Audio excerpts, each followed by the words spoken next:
जय माता दी तो प्रेम से बोलिए संतोषी माता की जय। आज शुक्रवार के दिन आप सुनिए संतोषी माता की व्रत कथा। एक बुढ़िया थी और उसके 7 बेटे थे। 6 बेटे कमाने वाले थे और एक बेटा निकम्मा था। बुढ़िया माँ 6 पुत्रों की रसोई बनाती, भोजन कराती और पीछे से जो कुछ बचता वह 7वां पुत्र को दे देती।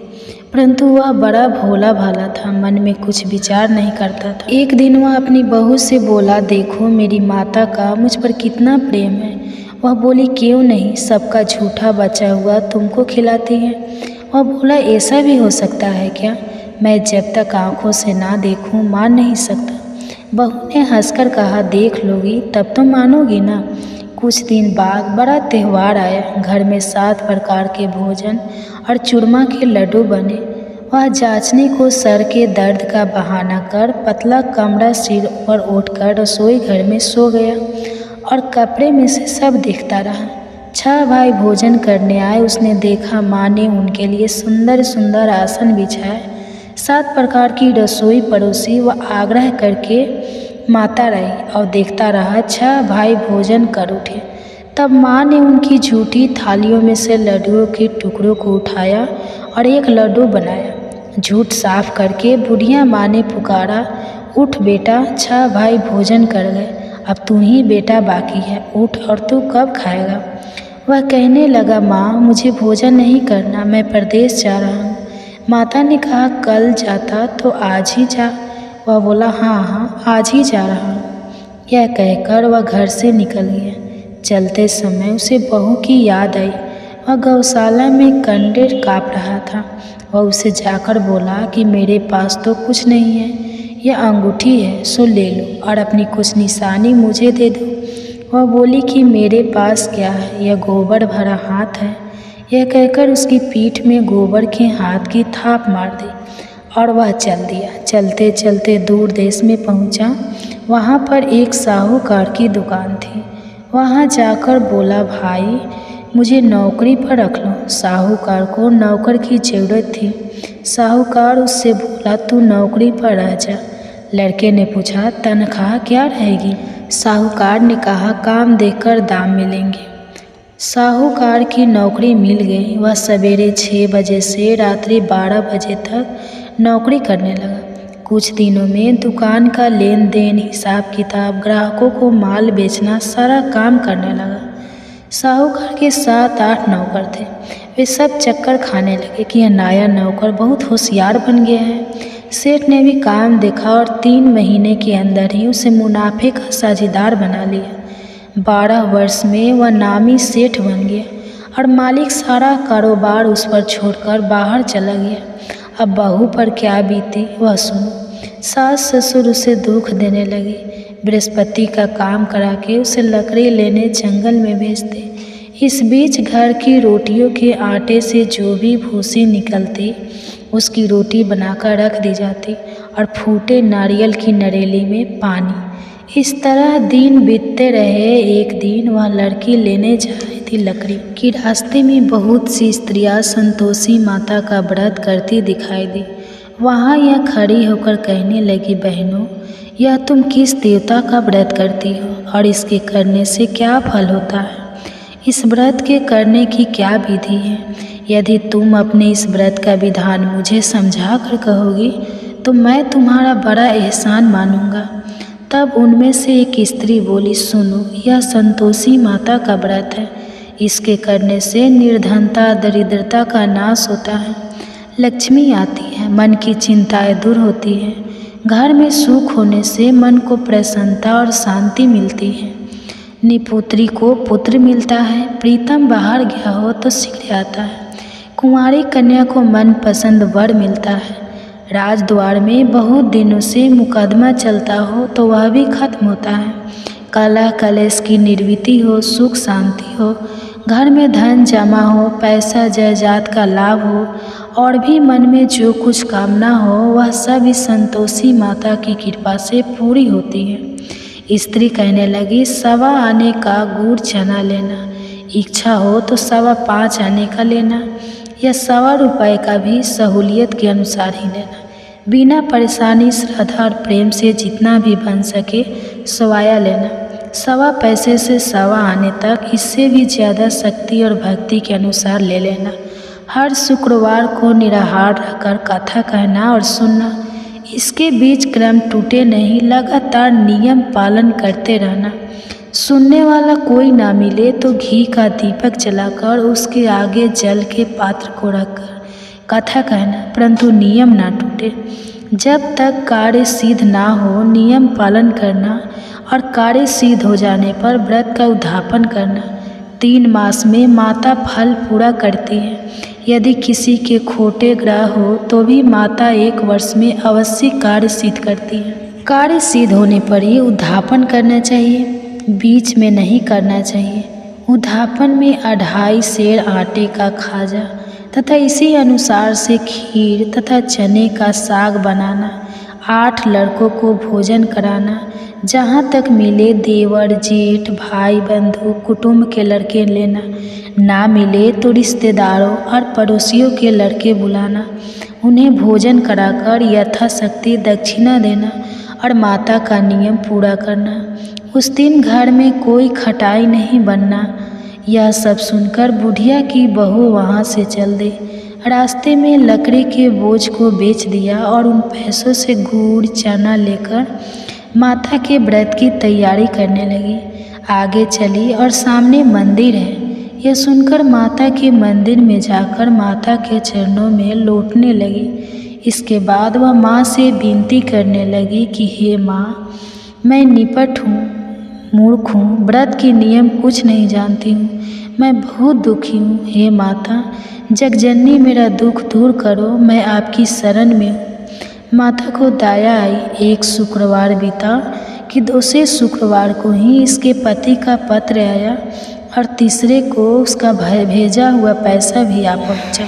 यह देखकर जेठानी मुँह सिकोड़ने लगी। इतने दिनों में इतना पैसा आया, इसमें क्या बढ़ा है। लड़के ताने देने लगे कि काकी के पास अब पत्र आने लगे, रुपए आने लगा, अब तो काकी की खातिर बढ़ जाएगी, अब तो काकी बुलाने से भी नहीं बोलेगी। बेचारी सरलता से यह कहती है कि भैया पत्र आएगा, रुपए आएंगे तो हम सबके लिए अच्छा है।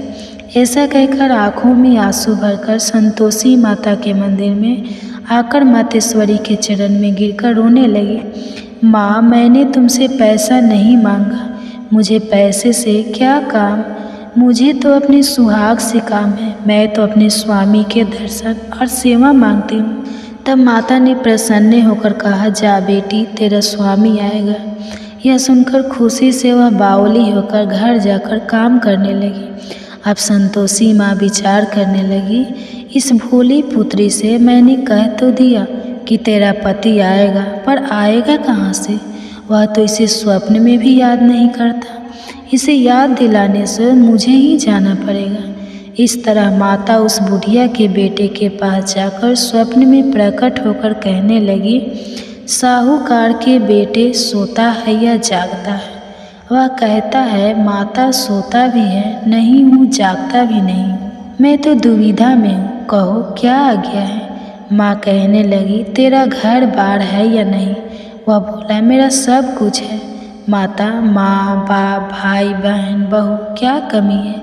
माँ बोली, पुत्र तेरी घरवाली कष्ट उठा रही है, माँ बाप उसे दुख दे रहे हैं, वह तेरे लिए तरस रही है तो उसकी सुध ले। वह बोला, हाँ माता, यह तो मुझे मालूम है, परंतु तू जाओ कैसे? परदेश की बात है, लेन देन का कोई हिसाब नहीं, कोई जाने का रास्ता नज़र नहीं आता, कैसे चला जाऊँ माँ?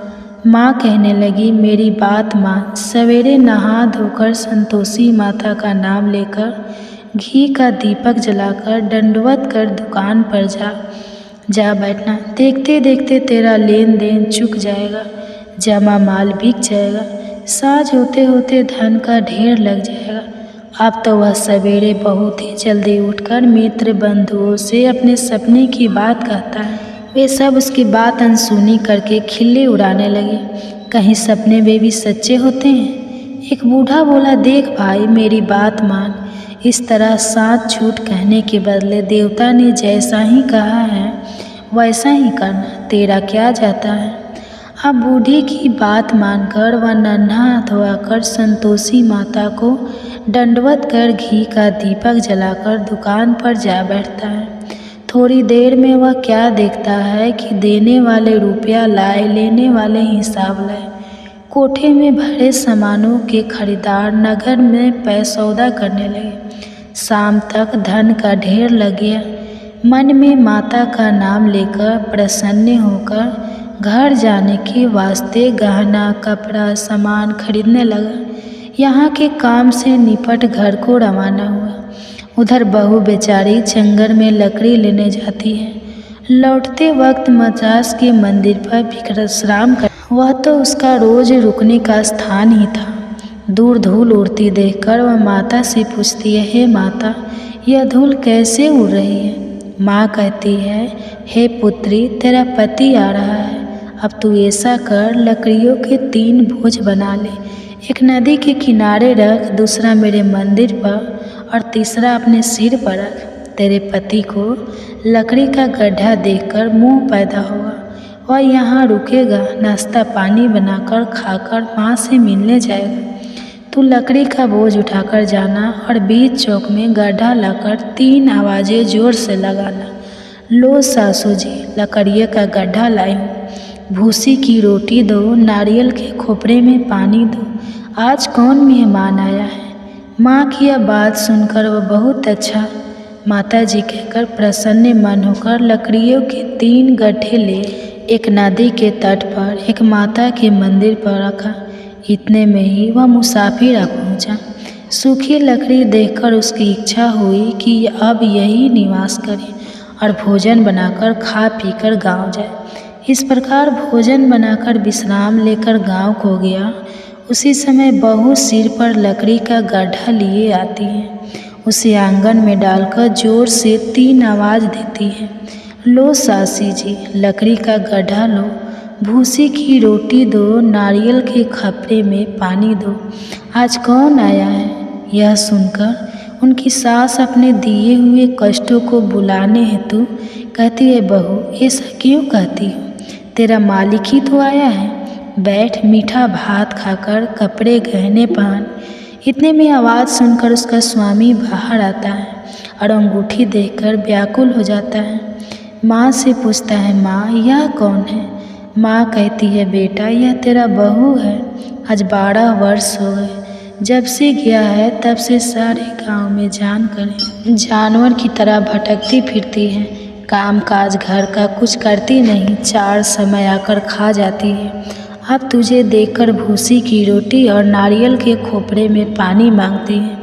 और लज्जित होकर बोला, ठीक है माँ, मैंने इसे भी देखा और तुम्हें भी। अब मुझे दूसरे घर की चाबी दो तो मैं उसमें रहूँगा। ठीक है बेटा, जैसी तेरी मर्जी। यह कहकर माँ ने चाबी का गुच्छा उसे दे दिया। उसने लेकर दूसरे कमरे को खोलकर सारा सामान जमाया और एक दिन में ही वह राजा के महल जैसा ठाठ बाट बन गया। अब क्या था, वह सुख भोगने लगी। इतने में अगला शुक्रवार आया। उसने अपने पति से कहा, मुझे माता का उद्धापन करना है। उसका पति बोला, बहुत अच्छा, कर लो, अपनी खुशी से यह भी कर लो। तुरंत ही वह उद्धापन की तैयारी करने लगी। जेठ के लड़के को भोजन के लिए कहने लगी। उसने मंजूर किया, परंतु पीछे जेठानी अपने बच्चे को सिखाती है, देखो, भोजन के समय सब लोग खटाई मांगना जिसमें उसका उद्धापन पूरा ना हो। लड़के खाना खाने आए, खीर पेट भर कर खाए, परंतु बात याद आते ही कहने लगे, हमें कुछ खटाई खाने को दो, खीर खाना हमें भाता नहीं। यह देखकर अरुचि होती है। बहू कहने लगे, खटाई किसी को नहीं दी जाएगी, यह तो संतोषी माता का प्रसाद है। लड़के उठकर खड़े हुए और बोले, पैसे लाओ। भोली बहू कुछ जानती नहीं थी, सो उन्हें पैसे दे दिए। लड़के उसी समय उठकर इमली लेकर खाने लगे। यह देखकर बहू पर माता ने कोप किया। राजा के दूत उसके पति को पकड़कर ले गए और जेठ जेठानी मन माने खोटे वचन कहने लगे। लूट लूट कर धन इकट्ठा कर लाया था, सो राजा के दूत उसे पकड़ कर ले गए। आप सब मालूम हो जाएगा जब जेल की रोटी खाएगा। बहू से यह वचन सहन नहीं हुआ। रोती रोती माता के मंदिर में गई और बोली, हे माता, तुमने यह क्या किया? हंसाकर क्यों रुलाती हो?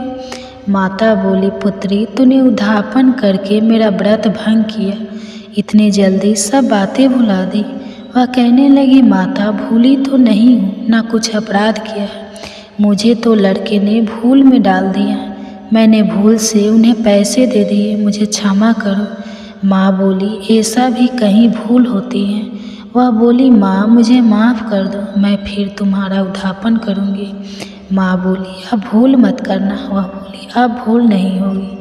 माता, आप बताओ वे कैसे आएंगे? माँ बोली, जा पुत्री, तेरा मालिक तुझे रास्ते में ही आता मिलेगा। वह निकली, रास्ते में पति आता मिला तो उसने पूछा, तुम कहाँ गए थे? वह कहने लगा, इतना धन जो कमाया है उसका टैक्स राजा ने मांगा था, वह भरने गया था। वह प्रसन्न होकर बोली, अच्छा हुआ, अब घर चलो। कुछ दिन बाद फिर शुक्रवार आया तो वह बोली, मुझे माता का उद्धापन करना है। पति ने कहा, कर लो। वह फिर जेठ के लड़कों से भोजन को कहने लगी तो जेठानी ने एक दो बातें सुनाई और लड़के सिखा दिए कि तुम पहले की तरह खटाई मांग लेना। लड़के कहने लगे कि हमें खीर खाना नहीं भाता, कुछ खटाई खाने को दो। तो बहू बोली, खटाई खाने को नहीं मिलेगी, खाना हो तो खाओ। यह कहकर ब्राह्मणों लड़के लाकर भोजन कराने लगे। यथाशक्ति दक्षिणा की जगह एक एक फल उन्हें दिया, जिससे संतोषी माता प्रसन्न हुई। माता की कृपा होते ही 9 मास उसको चंद्रमा के समान सुंदर पुत्र प्राप्त हुआ। वह पुत्र को लेकर प्रतिदिन माता जी के मंदिर को जाने लगी। माँ ने सोचा कि यह रोज आती है, आज क्यों ना मैं ही इसके घर चलूं, इसका आसरा देखूं तो सही। यह विचार कर माता ने भयानक रूप बनाया। गुड़ और चने से सना, मुख ऊपर से सूंड के समान होठ, उस पर मक्खियाँ बिन बिना रही है। दहलीज में पैर रखते ही उसकी सास चिल्लाई, देखो कोई चुड़ैल डौकई नहीं चली आ रही है, लड़कों इसे भगाओ नहीं तो किसी को खा जाएगी। लड़के डरने लगे, चिल्लाकर खिड़की बंद करने लगे। बहू रोशनदान में से देख रही थी, प्रसन्नता से पगली होकर चिल्लाने लगी कि आज मेरी माता मेरे घर आई है। यह कहकर बच्चों को दूध पिलाने से हट जाती है और इतने में सास का क्रोध फूट पड़ा। वह बोली कि इसे देखकर कैसे उतावली हुई जो बच्चे को पटक दिया। इतने में माँ के प्रताप से जहाँ देखो वहाँ लड़के ही लड़के नजर आने लगे। बहू बोली, माँ जी, मैं जिनका व्रत करती हूँ या वह संतोषी माता है। इतना कहकर झट से सारे घर के किवाड़ खोल दिए और सबने माता के चरण पकड़ लिए और विनती कर कहने लगे, हे माता, हम मूर्ख हैं, अज्ञानी हैं, तुम्हारी व्रत की विधि हम नहीं जानते। तुम्हारा व्रत भंग करके हमने बहुत बड़ा अपराध किया है। हे माता, बहू को जैसा फल दिया वैसा सबको देना। जो भी यह कथा पढ़े या सुनेगा उसके सभी मनोरथ पूरे होंगे। तो प्रेम से बोलिए संतोषी माता की जय। अब आइए सुनते हैं संतोषी माता की आरती। पवन तनय संजीवनी लायक, नमो माता लक्ष्मी महिमा भारी, धन धान्य के तुम अधिकारी। जय गणपति विघ्न हरन माता, तुम बिन सब जग सुना पाता। साक्षात सरस्वती शारदा संग, तुम ही करो सब संकट भंग। जयति जय जय अन्नपूर्णा मां, करुणा की ज्योत जलाओ आप।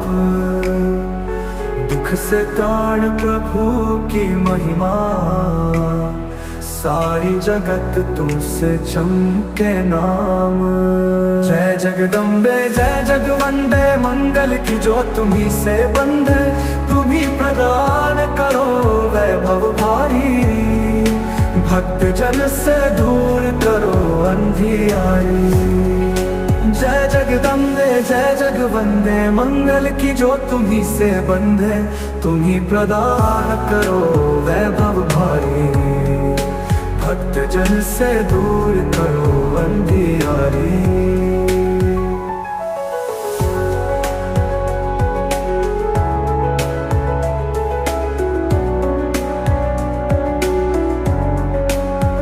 स्वर्ण मुद्राओं से घर भर दो, मंगल की वृष्टि निरंतर करो। जहाँ जहाँ होती है पूजा प्यारी, वहाँ पहुँच माता महिमा भारी। पुष्पांजलि की मालाएं चढ़े, माँ लक्ष्मी के भक्त सभी झुके। तुम ही सुख समृद्धि प्रदान करो, धन धान्य का भंडार भरो। लक्ष्मी माता की आराधना करते हैं जन मन की साधना। हर अमंगल तुम दूर करो, हर दिशा में सुगंध भर दो। जहाँ पर हो नित्य आरती तेरी, वहाँ बनी रहे माँ तुझसे प्रीति। धन्य भाग्य है वे जो पाते, तुम्हारी कृपा जो सुखदाई। विष्णु पत्नी हरि संग विराजे, भक्तों के घर वैभव साजे। जग को प्रकाश तुम्ही से मिलता, तुमसे ही तो हर दुख छंटा। भक्तों की हर मनोकामना पूरी करते हो माता रूपा भरी। अचल धरा गंगा बढ़ाती, अमृत रस से घर को सजाती। संतान को सुख समृद्धि देना, माँ लक्ष्मी को नित्य स्मरण करना। दे दो ममता का अनुपम भंडार, हर ओर माँ तुम करो उद्धार। सर्व सुखों की दायिनी माता, विपदाओं को दूर करो भ्राता। जहाँ होता है माँ तेरा वास, वहाँ हर्षित हो हर उदास। शरण में आए हर भक्त जन, तेरी कृपा से हो दूर।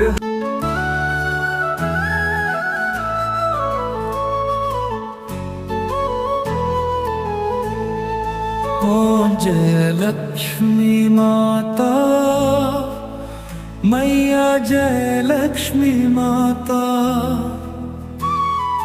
तुमको निश दिन सेवत हर विष्णु विधाता। धन धान्य की तुम हो अधिष्ठात्री माता। सूर्य चंद्र में शोभित तुम्हारी महिमा गाता। तुम हो जग की माता, शक्ति रूपिणी जगदम्बा। तुम बिन जीवन सूना, तुम बिन कोई नंबा।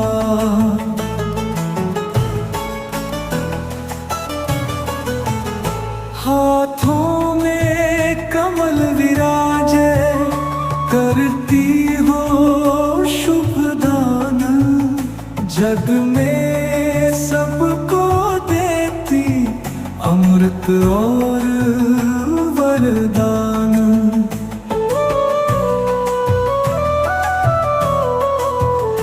तुम ही हो संपदा की, तुम ही हो सुखदायिनी।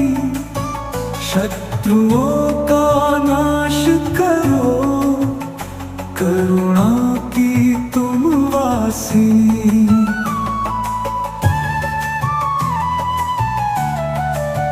हाथ जोड़ हम खड़े हैं, चरणों में सर झुकाते। कृपा करो हम सब पर, धन की वर्षा लाते। विष्णु प्रिया लक्ष्मी, कृपा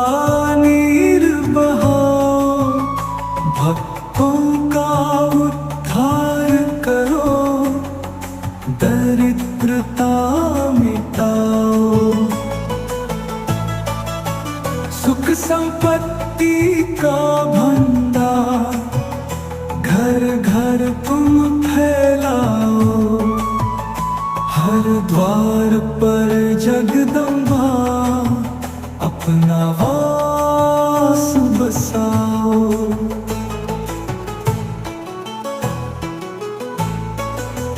मंगलमय रूप तुम्हारा सब दुख को हरने वाला।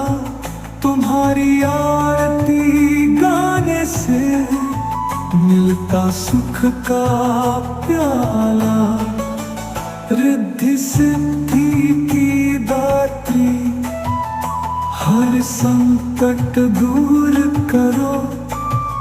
आशा और विश्वास की दीप जलाकर पास करो।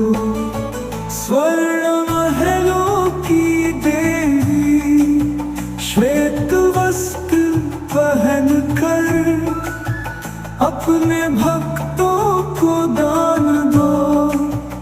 आशीर्वाद देकर है लक्ष्मी माँ।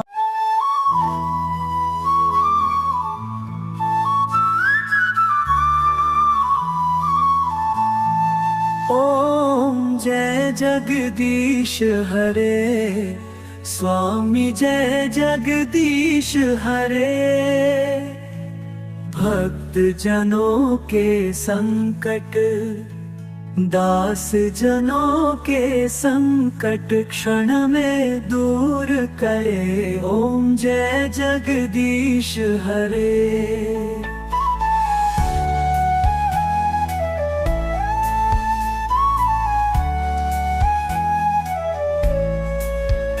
जो ध्यावे फल पावे दुख विन से मन का। स्वामी दुख विन से मन का। सुख संपत्ति घर आवे सुख संपत्ति घर आवे। कष्ट मिटे तन का। ओम जय जगदीश हरे। मात पिता तुम मेरे शरण गहूँ मैं किसकी। स्वामी शरण गहूँ मैं किसकी। तुम बिन और न दूजा तुम बिन और न दूजा। आस करूं मैं जिसकी। ओम जय जगदीश हरे।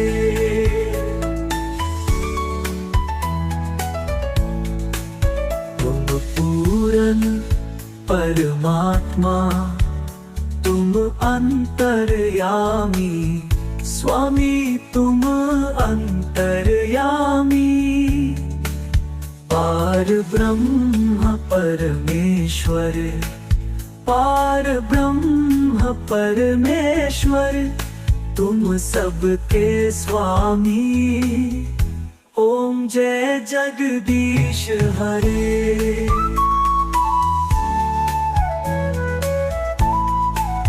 आरती विष्णु भगवान की जो कोई नर गावे। स्वामी जो कोई नर गावे। कहत शिवानंद स्वामी कहत शिवानंद स्वामी। मन वांछित फल पावे। ओम जय जगदीश हरे।